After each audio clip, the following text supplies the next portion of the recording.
Imagine your entire life defined by a single cut, one that ripped away not just your manhood, but your destiny. In the gilded palaces of the Ottoman Empire, thousands of boys became eunuchs, guardians of harems, political pawns, and shadows of men. What was a living nightmare for them became normal for centuries. Tonight, we count down the grotesque, the absurd, and the outright terrifying realities that eunuchs endured.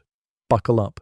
This isn't history you'll find in polite textbooks. It's history soaked in blood, betrayal, and bitter irony. The butcher's blade. It always began with a knife. Not a polished surgeon's scalpel, but a jagged blade handled by a man who probably reeked of sweat, wine, and yesterday's blood. Boys, sometimes as young as 8, were dragged in, trembling, knowing what was coming. They weren't patients. They were livestock being prepared for slaughter. Castration wasn't some tidy medical procedure. It was mutilation in the rawest sense, carried out with filthy tools, no anesthesia, and less mercy than you'd give a goat. Most never walked away. They bled out on the dirt, their screams fading into silence before anyone bothered to clean the knife. Out of dozens, maybe 1 or 2 survived, their tiny bodies mangled but useful. And those survivors, they were paraded like miracles, living proof that the empire could manufacture loyalty through mutilation. Their twisted bodies were dressed in fine fabrics, displayed as palace servants in training. Meanwhile, the hundreds who didn't make it, buried quickly in shallow, unmarked graves like trash. The empire called it destiny, the boys called it death, and for those who survived, the nightmare was only beginning. The desert march of the castrated, surviving the knife was just the opening act. The real hell began on the road. Picture this. A line of bleeding boys, bandaged in rags, stumbling through the Sahara under a sun so brutal it could boil your brain inside your skull. They weren't travelers, they were cargo. Castrated bodies turned into walking coffins, each step a gamble between life and death. Slave traders forced them forward, beating stragglers with sticks, knowing most wouldn't survive the trek anyway. Some collapsed in the sand, too weak to move, left behind as vultures circled overhead. By the next morning, bones were already stripped clean. The march wasn't about transport, it was about attrition. If you survived, you were considered strong stock. If you died, well, there was always another caravan coming. The irony. These boys were called precious cargo, yet treated worse than sacks of grain. By the time the survivors reached Ottoman ports, they were half dead, dehydrated, and barely recognizable as human. And still, the empire welcomed them with open arms because mutilation, broken, and scarring was exactly what the palace wanted. And for the eunuchs who made it through the desert, their nightmare was just beginning inside the Sultan's velvet cage. The harem gatekeepers survived the blade, survived the desert, and your prize? A posting inside the palace, where marble halls echoed with whispers and silk gowns rustled like ghosts.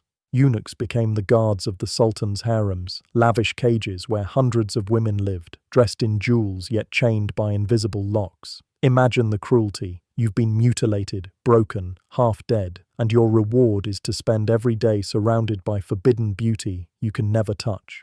The smell of perfumes, the laughter of women behind lattice screens, the endless reminder of what had been stolen from you. For most men, the harem was fantasy. For eunuchs, it was torment disguised as trust. But here lay the dark genius of the empire. Only the mutilated could be trusted to guard desire. Their suffering was the Sultan's insurance policy. They held the keys to the most coveted rooms in the world, yet their own bodies had been locked away forever, a paradise for everyone else, a prison for them, and this velvet nightmare was only the beginning of their palace education. Beaten into obedience.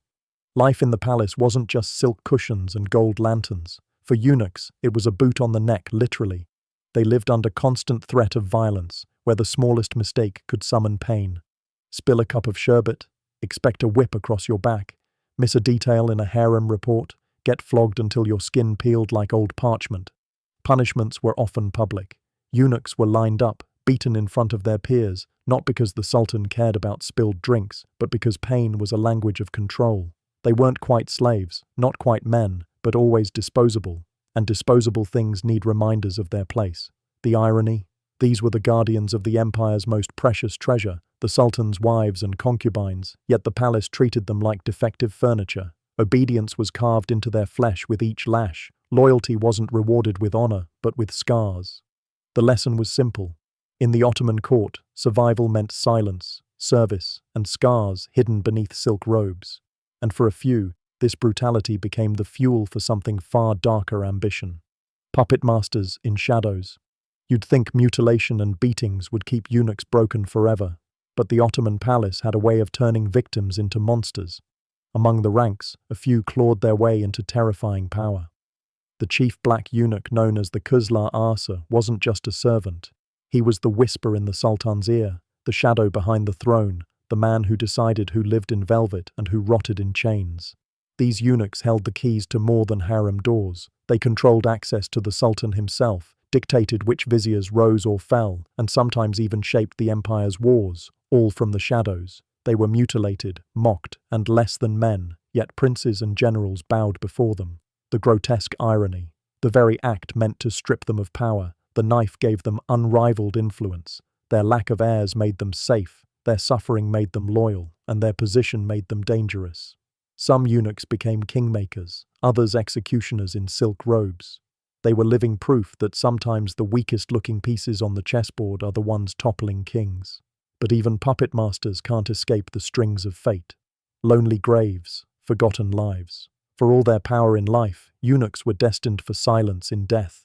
They couldn't marry, couldn't have children, couldn't pass on their names. No sons to carry their memory, no daughters to mourn at their graves. Just a life of service followed by a burial in cemeteries reserved for the incomplete. Rows of modest stones, tucked away from the monuments of sultans and viziers, marked their final exile. No grand domes, no inscriptions carved in pride, only whispers of forgotten lives. They had guarded dynasties, kept palaces running, even shaped imperial politics. Yet the empire rewarded their loyalty by erasing them, as if their suffering had never existed. The irony is almost cruelly poetic. Men who held the keys to harems, to the Sultan's ear, to the empire's secrets, now locked forever in silence, their stories sealed underground.